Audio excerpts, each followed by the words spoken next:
Hello guys, good morning to all of you.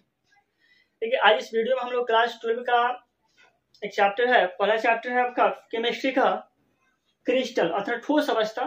आज हम लोग इसमें एक विशेष पॉइंट पर चर्चा करेंगे, वह क्रिस्टल के दोष, क्रिस्टलों में जो दोष उत्पन्न होता है उसके बारे में हम चर्चा करेंगे। क्रिस्टल में दोष कैसे उत्पन्न होता है। देखिए, सबसे पहले हम आपको बता दें क्रिस्टल क्या है।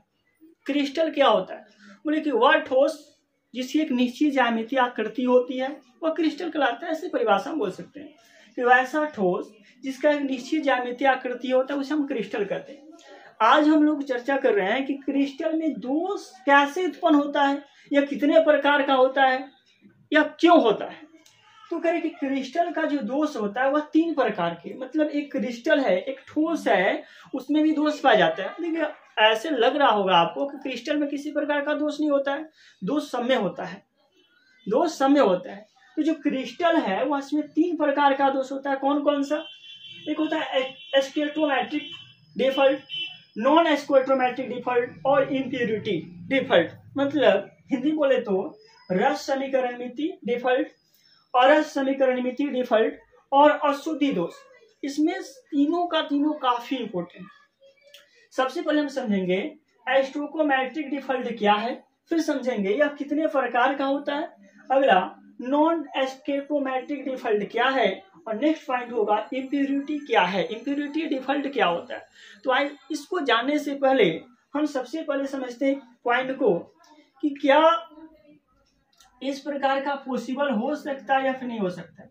क्या कोई ऐसा व्यक्ति है जो नमक को पिघलते हुए देखा है? कि नमक को पिघलते हुए कोई नहीं देखा है। जनरली हम लोग घर में देखते हैं कि जब चिवड़ा को भूजा जाता है तो चिवड़ा तो अच्छा से भूजा जाता है, कि जो नमक होता है वो नीचे बैठ जाता है। जो NaCl होता है वो क्या होता है, नीचे बैठ जाता है, वो तो पिघलता नहीं है। हाँ, नमक को हम लोग घुलते हुए देखते हैं, नमक को हम लोग घुला सकते हैं, लेकिन पिघलाने के लिए क्या पिघला सकते हैं? हाँ, पिघला भी सकते हैं, लेकिन नमक को पिघलाने के लिए आपको 801 डिग्री सेल्सियस ताप की जरूरत पड़ता है। नमक का जो गलनांक होता है, मतलब कितना ताप उसको देंगे कि वह पिघलेगा, तो उसका जो पिघलने का जो क्षमता होता है उसे 801 डिग्री सेल्सियस फ्यूल देंगे, ताप देंगे, तब वह क्या होगा, पिघलेगा। तो नमक को जनरली पिघलते कोई नहीं देखा था। हाँ, घुलते हुए लोग देखा है, पानी में नमक को घुला दिए, पिघल नहीं सकता है, वह घुल जाता है। तो नमक को पिघलाने के लिए आप क्या करेंगे, 801 डिग्री सेल्सियस ताप देंगे उसको, तब क्या होगा, पिघलेगा।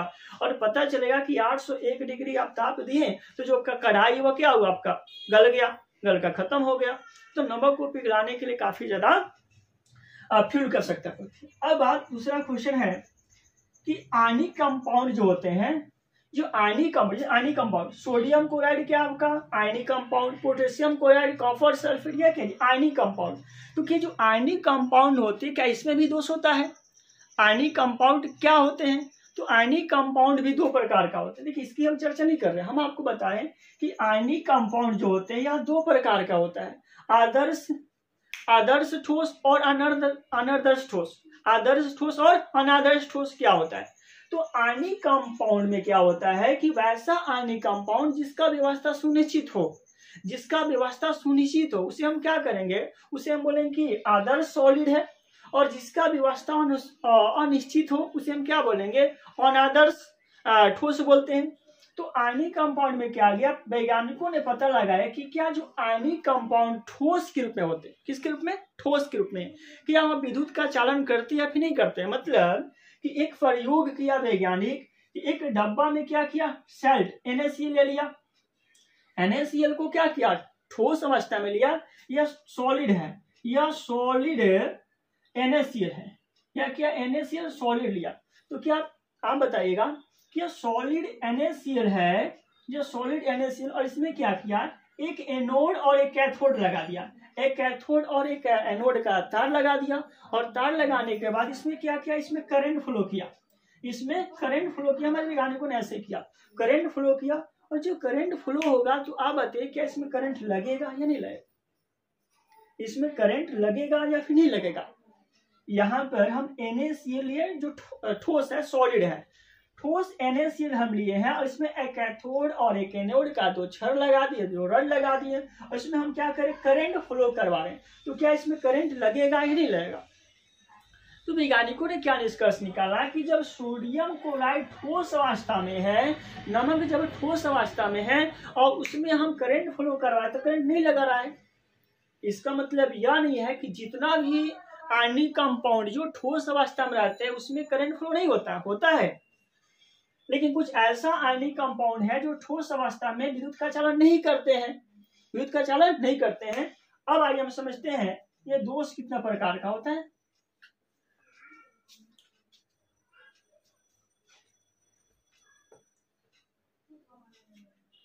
यह क्या था, फ्रैंकल दोष। ठीक है, स्टोइकोमेट्रिक दोष क्या है? स्टोइकोमेट्रिक डिफॉल्ट किसे कहते हैं? बोले कि वैसा दोष, ठीक है, वैसा दोष जिसमें जैसे हम बोले यहाँ पर एक ले लिया आपका NaCl आयनिक कंपाउंड ले लिए और आयनिक कंपाउंड हम जब लिए तो इसका रेशियो हम 1:1 निकालें। तो बोले कि वैसा डिफॉल्ट, तो हम देखें क्या आपको हम देख रहे थे कि जो स्टोइकोमेट्रिक डिफॉल्ट है वैसा दोष जिसमें धन और ऋण की मात्रा उसी अनुपात में हो जिस अनुपात में सूत्र में दिया गया होता है। वैसा दोष जिसमें धन और ऋण की मात्रा उसी अनुपात में हो जिस अनुपात में फॉर्मूला अर्थात सूत्र में दिया गया था, उस प्रकार के दोष को क्या बोलते हैं? स्टोइकोमेट्रिक दोष। लेकिन नॉन स्टोइकोमेट्रिक दोष क्या होता है? वैसा दोष जिसमें धन और ऋण की मात्रा उस अनुपात में नहीं दिया गया हो जिसमें सूत्र में दिया गया हो। अर्थात अगर सूत्र में दिया है 1:1 और पुनः हमको 1:1 ही मिला तो इस प्रकार का जो डिफॉल्ट हुआ उसे हम बोलेंगे स्टोइकोमेट्रिक डिफॉल्ट। तो वैसा दोष जिसमें धन और ऋण की मात्रा उसी अनुपात में हो जिस अनुपात में सूत्र में दिया गया हो, तो वैसे दोष को हम क्या बोलेंगे? स्टोइकोमेट्रिक दोष। और वैसा दोष जिसमें धन और ऋण की मात्रा उस अनुपात में नहीं हो जिस अनुपात में सूत्र में दिया गया हो, तो उसे बोलेंगे नॉन स्टोइकोमेट्रिक डिफॉल्ट। अब समझते हैं कि जो रस समीकरणीय डिफॉल्ट जो होता है, स्टोइकोमेट्रिक डिफॉल्ट दो प्रकार का होता है, सटकी दोष और फ्रैंकल दोष। आइए समझते हैं सबसे महत्वपूर्ण पॉइंट, सटकी दोष क्या होता है, फ्रैंकल दोष क्या होता है। सटकी दोष और फ्रैंकल दोष। ठीक है, सटकी दोष में क्या होता है? सटकी दोष में होता क्या है? सटकी दोष में क्या होता है? स्ट्रक्चर को बता रहे हैं।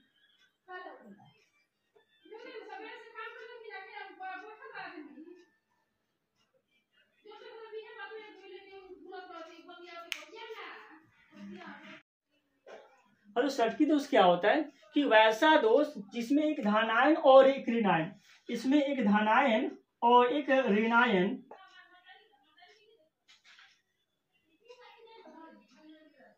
एक वैसा दोष जिसमें एक धनायन और एक ऋणायन अपने निर्धारित स्थान से गायब हो जाते हैं। वैसा दोष जिसमें एक धनायन और एक ऋणायन क्या होते हैं, अपने निर्धारित स्थान से गायब हो जाते हैं और इस प्रकार के क्रिस्टल में जो दोष उत्पन्न होता है उसे हम क्या बोलते हैं? सटकी दोष। उसे क्या बोलते हैं? सटकी दोष। ये फिर समझिए कि वैसा दोष जिसमें एक धनायन और एक ऋणायन अपने निर्धारित स्थान से गायब हो जाते हैं, निकल जाते हैं, हट जाते हैं और इस प्रकार के क्रिस्टल में जो दोष उत्पन्न होता है उसे हम सटकी दोष कहते हैं।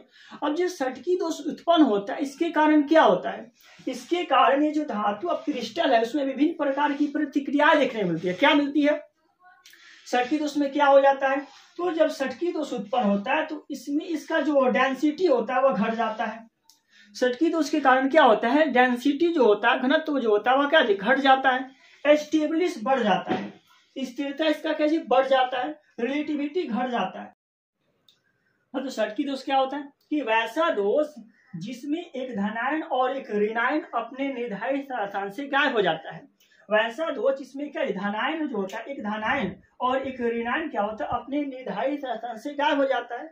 जबकि फ्रैंकल दोष में क्या होता है कि वैसा दोष जिसमें एक धनायन अपने निर्धारित स्थान से हटकर दूसरी जगह चला जाता है। वैसा दोष जिसमें एक धनायन अपने निर्धारित स्थान से हटेगा और दूसरे स्थान पर चला जाएगा, गायब नहीं होगा, दूसरे स्थान पर चला जाएगा। तो इस प्रकार का जो सटकी दोष और फ्रैंकल दोष जो होता है इसमें क्या होता है, बहुत प्रकार की प्रतिक्रिया देखने को मिलती है। जब सटकी दोष होता है, फ्रैंकल दोष होता है तो उसमें कौन कौन सा प्रतिक्रिया होता है देखिए आप। इसमें क्या होता है कि सटकी दोष के कारण इसकी एस्टेब्लिश क्या होता है, घट जाता है, या फ्रेंकल दोष के कारण भी एस्टेब्लिश क्या होता है, घट जाता है। स्थिरता क्या होता है, इसका घट जाता है, इसका रिलेटिविटी बढ़ जाता है, इसका रिलेटिविटी, दोनों का रिलेटिविटी क्या होता है, बढ़ जाता है। एस्टेब्लिश घटेगा दोनों का और रिलेटिविटी क्या होता है, बढ़ जाता है। सटकी दोष के कारण या फ्रेंकल दोष के कारण क्या होता है, चालकता बढ़ जाता है। चालकता क्या होगा, बढ़ जाएगा, मतलब इसमें चालन धारा का प्रवाह ज्यादा होने लगेगा। जब दोष उत्पन्न होगा तो धारा का प्रवाह क्या, चालकता इसका बढ़ जाएगा। लेकिन दोनों में खास अंतर क्या है, इसका डेंसिटी घटेगा जबकि इसका डेंसिटी में कोई परिवर्तन नहीं होगा। क्यों, क्योंकि देखिए सटकी दोष में क्या होता है, एक धनायन और एक ऋणायन निर्धारित स्थान से हटकर गायब हो जाता है। जब धनायन और एक ऋणायन गायब हो जाता है तो इसका मतलब यह है उसमें से हट गया, और हटने के कारण इसका डेंसिटी क्या होता है, कम होता है, डेंसिटी क्या होता है, घट जाता है। लेकिन फ्रेंकल दोष में क्या होता है, इसमें धनायन गायब नहीं होता है, अपने निर्धारित स्थान से हटकर दूसरे जगह चल जाता है, जिसके कारण इसका डेंसिटी में कोई परिवर्तन नहीं होता। डेंसिटी जैसे पहले था वैसे इसका डेंसिटी रहता है। तो यह सटकी दोष और फ्रेंकल दोष में अंतर हो गया। अब आगे समझते हैं नॉन स्टोइकोमेट्रिक डिफॉल्ट क्या होता है, धातु अधिक्य दोष क्या होता है, और धातु की कमी से उत्पन्न दोष क्या होता है। धातु अधिक्य दोष क्या होता है और धातु से उत्पन्न कमी दोष में क्या होता है, आइए इसको हम समझते हैं। आज समझते हैं धातु अधिक्य दोष क्या है। देखिए धातु अधिक्य दोष क्या होता है, जैसा मैं लिखे यहाँ पर a plus B minus A plus B minus, ध्यान समझिएगा।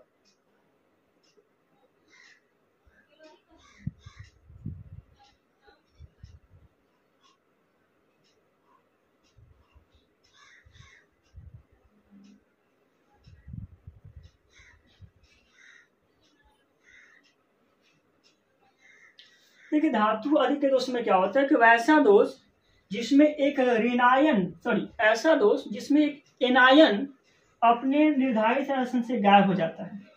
ऐसा दोष जिसमें एक एनायन अपने निर्धारित स्थान से गायब हो जाता है उसे हम धातु अधिक्य दोष कहते हैं। अब ध्यान समझिएगा, हम बोले कि ऐसा दोष जिसमें एक एनायन हम इन्हें बोले कि वैसा दोष जिसमें एक धन आवेश या ऋण आवेश, हम बोले कि वैसा दोष जिसमें एक एनायन अपने निर्धारित स्थान से गायब हो जाता है। अब देखिए जब यहाँ से एनायन गायब होगा, यहाँ से क्या हुआ, एनायन गायब हुआ, यह एनायन, देखिए इसका मतलब क्या है, Cl माइनस का मतलब क्या है, Cl माइनस का मतलब क्या है, Cl माइनस का मतलब यह है, हम लिखते हैं Cl माइनस। Cl माइनस का मतलब यह है कि जो आपका Cl है इसमें जितना P का मात्रा उतना भी N का मात्रा, जितना प्रोटॉन है उतना भी न्यूट्रॉन है, लेकिन यहाँ पर ऊपर में -1 लगने के कारण इसमें इलेक्ट्रॉन की संख्या बढ़ गया है। इसमें क्या है, इलेक्ट्रॉन की संख्या बढ़ गया है, इलेक्ट्रॉन की अधिकता, अर्थात इसमें आवेश पर 1/6 × 10⁻90 कूलम होना चाहिए आवेश, लेकिन उससे क्या आपका ज्यादा है क्योंकि माइनस प्रदर्शित करता है, और प्लस के कारण क्या, इसमें प्रोटॉन की संख्या ज्यादा है। बोले कि वैसा दोष जिसमें एक एनायन अपने निर्धारित स्थान से गायब हो जाता है, अर्थात जब यहाँ पर एनायन गायब हो जाएगा तो यहाँ क्या बच जाएगा, इसमें माइनस अर्थात इलेक्ट्रॉन बच जाएगा, इलेक्ट्रॉन बचेगा, मतलब जब इसमें एनायन गायब होगा तो इलेक्ट्रॉन बचेगा, और यह जो इलेक्ट्रॉन बचेगा इसके कारण ये जो धातु अधिक्य दोष है इसमें विभिन्न प्रकार की प्रतिक्रियाएं देखने को मिलेगी। क्या मिलेगी, इस इलेक्ट्रॉन के कारण क्या होता है, क्योंकि यह जो इलेक्ट्रॉन होता है यह फ्री हो जाता है, या फ्री इलेक्ट्रॉन हो जाता है, और फ्री, आपको पता है कि फ्री इलेक्ट्रॉन के कारण ही क्या होता है, विद्युत का संचालन होता है, करंट फ्लो होता है। तो इस प्रकार के धातु अधिक्य दोष में क्या होता है, हमको फ्री इलेक्ट्रॉन मिलता है, और फ्री इलेक्ट्रॉन मिलने के कारण क्या होता है, इसमें विद्युत का चालन करने लगता है, इसमें धारा प्रवाह होता है, और साथ ही साथ इसमें क्या होता है, इसमें विभिन्न प्रकार के कलर, इसमें विभिन्न प्रकार का रंग प्रदर्शित होने लगता है, इसमें कलर प्रदर्शित होता है। और यह जो जगह है इसको हम लोग बोलते हैं एफ सेंटर। इसको क्या बोलते हैं हम लोग, एफ सेंटर बोलते हैं। ये जो जगह है इसको क्या बोलते हैं, एफ सेंटर बोलते हैं।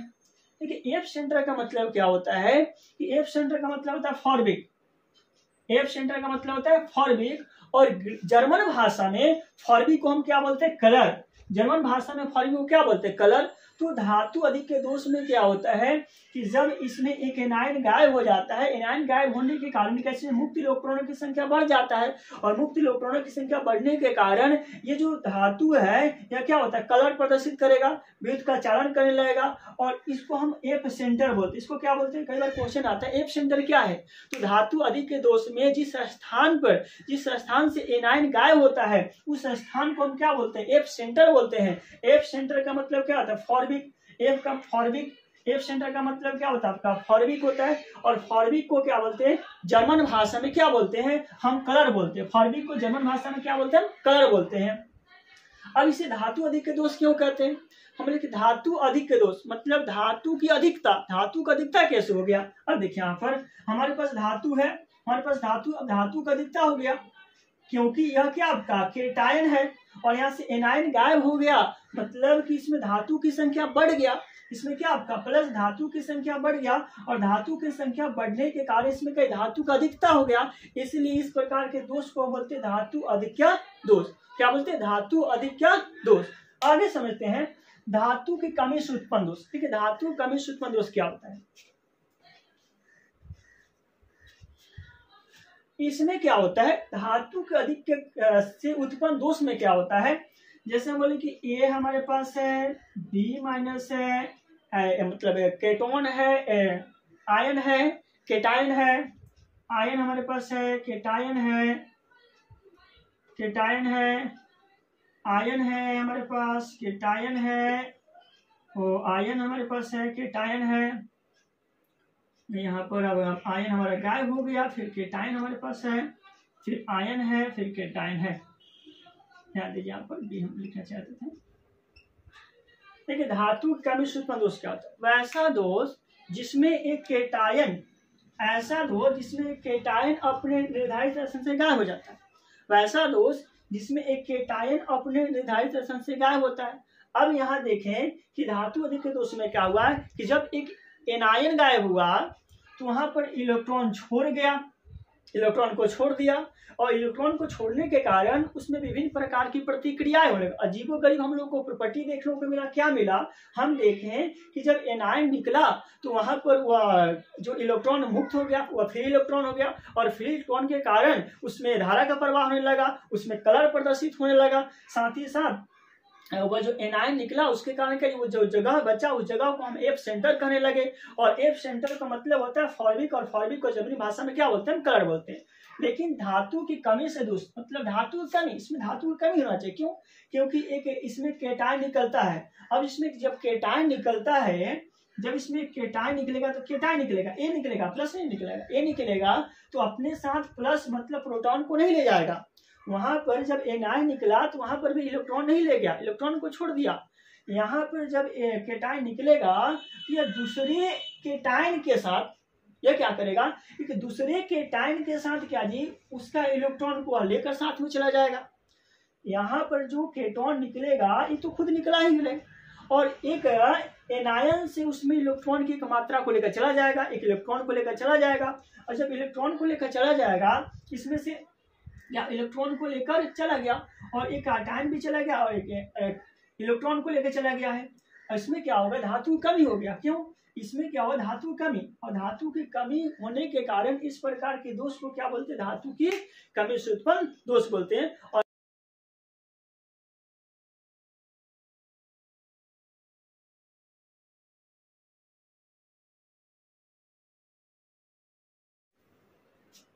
ठीक है, हम समझते हैं लास्ट पॉइंट आपका है इम्प्योरिटी डिफॉल्ट, अशुद्धि दोष क्या है।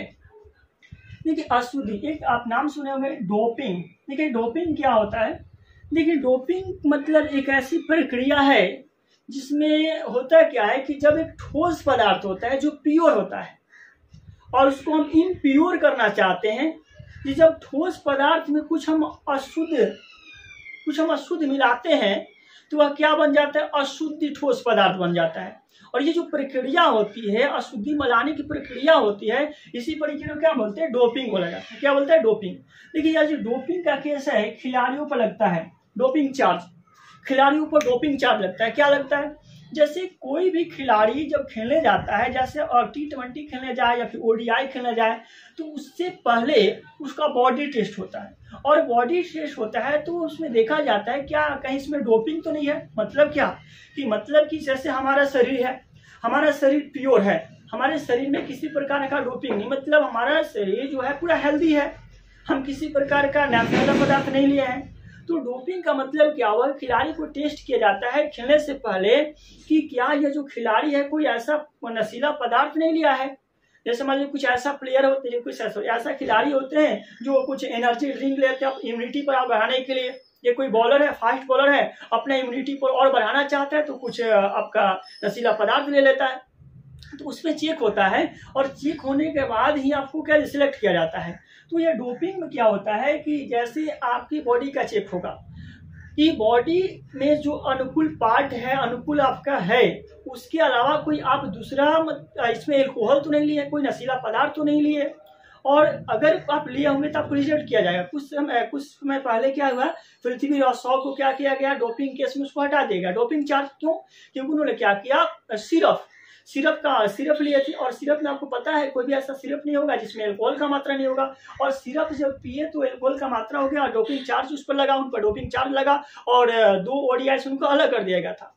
तो डोपिंग क्या होता है, डोपिंग एक प्रक्रिया है जिसमें शुद्ध ठोस में अशुद्ध मिलाने की प्रक्रिया को हम क्या बोलते हैं, डोपिंग कहते हैं। आइए समझते हैं डोपिंग वाकई में जो अशुद्धि ठोस जो है यह क्या होता है, क्यों जरूरत पड़ा, कि क्या होता है, क्यों जरूरत पड़ा वैज्ञानिकों को बनाने का, या फिर हम लोग इस प्रकार का इम्पल्ट क्यों बनाए, क्या जरूरत पड़ गया।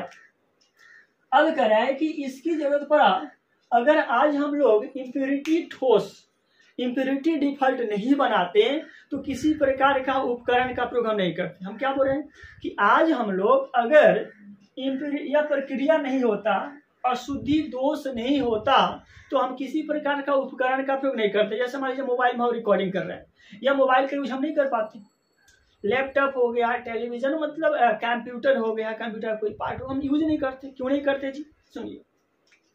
देखिए डोपिंग का प्रमुख कारण यह था कि आपको पता होना चाहिए कि प्राकृतिक में कुछ ऐसे तत्व होते हैं जो विद्युत का चालन करते हैं, जैसे लोहा हो गया, सोना हो गया, कॉपर हो गया।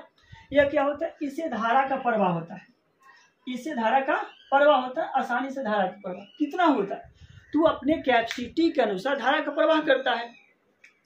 अब सपोज मान लीजिए कि हमारे पास एक कल्पना करते हैं हम कि सपोज मान लीजिए यहाँ पर खंबा लगा हुआ है, यहाँ पर खंबा, इसमें वायर है, इसमें तार है, और यहाँ पर सपोज हम खड़े हैं, यहाँ पर सपोज मान लीजिए हम खड़े हैं, और हमारे हाथ में एक आयरन मतलब लोहा का रड है। अब हम लोहा का रड को क्या करते हैं, इसमें 11,000 वोल्ट है, 11,000 वोल्ट को क्या किया, हम टच कराते हैं, और लोहा के हम रड से बोले काम कीजिए, आप आज ऐसा काम कीजिए, बहुत ही करेंट फ्लो इसमें बहाइए। मतलब लोहा के छड़ से हम बोल रहे हैं कि आप काम कीजिए, बहुत ही कम करेंट आज फ्लो कीजिए, हमको झटका नहीं लगना चाहिए। तो क्या ये जो लोहा का रड है, क्या मेरा बात मानेगा? नहीं मानेगा। क्यों? क्योंकि लोहा जो है वह प्राकृतिक देन है, उसमें करंट जितना बहता था उतना बहेगा, इसमें हम कम नहीं कर सकते हैं। इसके कारण क्या हुआ, हमको करंट लग सकता है। तो वैज्ञानिकों ने क्या देखा कि अगर उपकरण हम बनाना चाहते हैं तो बहुत सारा दिक्कत हो सकता है। क्यों? क्योंकि मान लीजिए हम सिलिकॉन लगाते हैं, सपोज मान लीजिए आपका हम कॉपर लगाते हैं, सपोज सिलिकॉन नहीं कॉपर, हम कॉपर लगाते हैं, और कॉपर से मान लीजिए आपका घर में हम यूज करते हैं 220 वोल्ट, सपोज मान लीजिए कि हमारा एक उपकरण, सपोज मान लीजिए कि हमारे पास एक कंप्यूटर है, हमारे पास एक कंप्यूटर है, और इसमें बहुत सारा उपकरण लगा हुआ है, बहुत सारा हार्ड डिस्क जो भी है, बहुत सारा उपकरण इसमें लगा हुआ है। हम क्या किए, हमारे घर में 220 वोल्ट का धारा प्रवाहित हो रहा है, हम इसमें एक यहाँ पर मेन स्विच से कॉपर का एक तार यहाँ पर हम जोड़ दिए, कॉपर का यहाँ पर हम तार क्या कर दिए, कॉपर का तार यहाँ पर हम निकाल कर जोड़ दिए मेन स्विच में। कॉपर का तार क्या करेगा, कॉपर का तार करेगा क्या, इसमें 220 वोल्ट का मतलब कॉपर का जितना कैपेसिटी है तुरंत क्या जी करंट फ्लो करेगा। इसको हम क्या किए, सबसे जोड़ दिए, करंट फ्लो करेगा, और 220 वोल्ट का करंट फ्लो करेगा। और 220 वोल्ट का करंट फ्लो करेगा, जिससे क्या होगा, मेरा तो उपकरण जल जाएगा। क्यों? क्योंकि मान लीजिए छोटा सा यहाँ उपकरण लगा है, इसको 10 वोल्ट की आवश्यकता है, इसको 8 वोल्ट की आवश्यकता है, इसको 20 वोल्ट की आवश्यकता है, लेकिन सबको हम 220 वोल्ट दे दिए तो क्या करेगा, जल जाएगा, उपकरण तो काम ही नहीं करेगा। इसलिए वैज्ञानिकों ने क्या किया, कुछ दिमाग लगाया और उन्होंने क्या किया, सेमीकंडक्टर बनाना स्टार्ट किया। सेमीकंडक्टर, तो आइए समझते हैं सेमीकंडक्टर क्यों बनाया गया। तो अभी हम क्या कहते हैं आपको कि सेमीकंडक्टर इसलिए बनाया गया ताकि जहां जितना वोल्ट की आवश्यकता हो उतना वोल्ट का हम क्या आपका सेमीकंडक्टर लगा देंगे। अब यहाँ पर 10 वोल्ट की आवश्यकता है तो हम ऐसा यहाँ पर क्या करेंगे, सिलिकॉन का लगाएंगे, मतलब ऐसा अर्धचालक लगाएंगे जिससे धारा का प्रवाह क्या होगा, 10 वोल्ट मिलेगा, इसको 8 वोल्ट मिलेगा, इसको 20 वोल्ट मिलेगा। इसलिए हम लोग क्या किए, इसलिए हम लोग अर्धचालक सेमीकंडक्टर बनाए। तो अर्धचालक हम बनाए क्यों, कैसे बनाया जाता है, तो ये जो आपका इम्प्योरिटी होता है, दो प्रकार का होता है, एन टाइप अर्धचालक और पी टाइप अर्धचालक। अब एन टाइप अर्धचालक क्या होता है, पी टाइप अर्धचालक क्या होता है, इसको हम देखते हैं।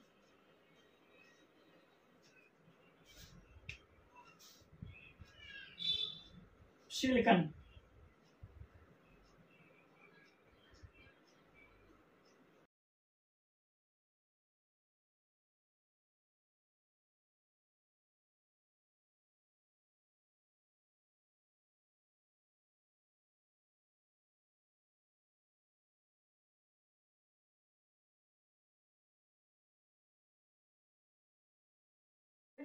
हमें सिलिकॉन ले लिए वर्ग 14 के तत्व, इसमें क्या किया हम आर्सेनिक ले लिए वर्ग 15 के तत्व। तो सिलिकॉन चूंकि वर्ग 14 के तत्व है, इसलिए इसके बाहरी कक्षा में 4 इलेक्ट्रॉन होंगे।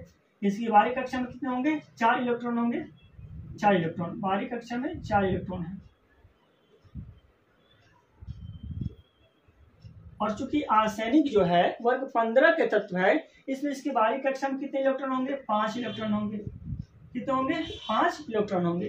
अब क्या करेगा, ये जो आर्सेनिक है सिलिकॉन के साथ संयोग करेगा और 4 इलेक्ट्रॉन क्या करेगा, 4 इलेक्ट्रॉन क्या करेगा, ये तो आराम से बंद बना लेगा, बंद बनाएगा, 4 इलेक्ट्रॉन बंद बना लेगा और एक इलेक्ट्रॉन क्या होगा, फ्री हो जाएगा, और एक इलेक्ट्रॉन क्या होगा, फ्री हो जाएगा। और फ्री होने के कारण क्या हो जाएगा, फ्री होने के कारण इसमें विद्युत का चालन होने लगेगा। क्यों, क्योंकि इलेक्ट्रॉन जो मुक्त अवस्था में रहता है उसी कारण तो विद्युत का चालन होता है, उसी कारण विद्युत का प्रवाह होता है।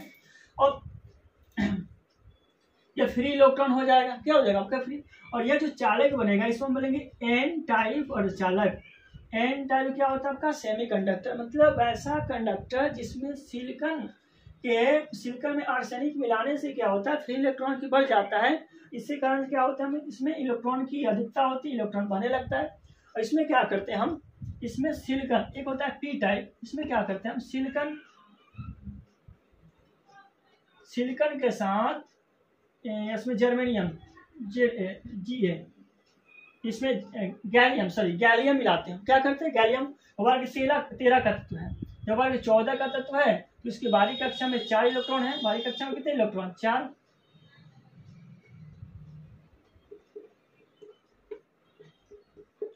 और गैलियम चूंकि वर्ग 13 के तत्व है, इसलिए इसके बाहरी कक्षा में कितने इलेक्ट्रॉन होंगे, 3 इलेक्ट्रॉन। अब क्या करेगा, यह 3 इलेक्ट्रॉन आसानी से संयोग कर लेगा, 3 इलेक्ट्रॉन क्या संयोग, और एक इलेक्ट्रॉन यहाँ पर क्या होगा, होल हो जाएगा, ये तो खाली रह गया। और ये जो खाली रहता है इसको क्या बोलते हैं, हम होल बोलते हैं। इसको क्या बोलते हैं, होल, या इसी को बीवर बोलते हैं, इसी को क्या बोलते हैं, कोटर बोलते हैं। और इसके कारण भी क्या होगा आपका, इसमें धारा का प्रवाह होने लगेगा। और इस प्रकार के अर्धचालक को हम पी टाइप अर्धचालक कहते हैं। और यह क्यों अर्धचालक, मतलब चालक जैसे व्यवहार नहीं करेगा और अचालक जैसे व्यवहार नहीं करेगा, यह मीडियम होगा। इसलिए हम क्या करते हैं, इस प्रकार की व्यवस्था कर कर हमको ऐसा एक उपकरण, ऐसा तार बनाते हैं जिसमें जितना वोल्ट की आवश्यकता पड़ता है उतना वोल्ट का हम क्या करते हैं, तार को हम जोड़ देते हैं, जिससे हम उपकरण आसानी से यूज कर पाते हैं।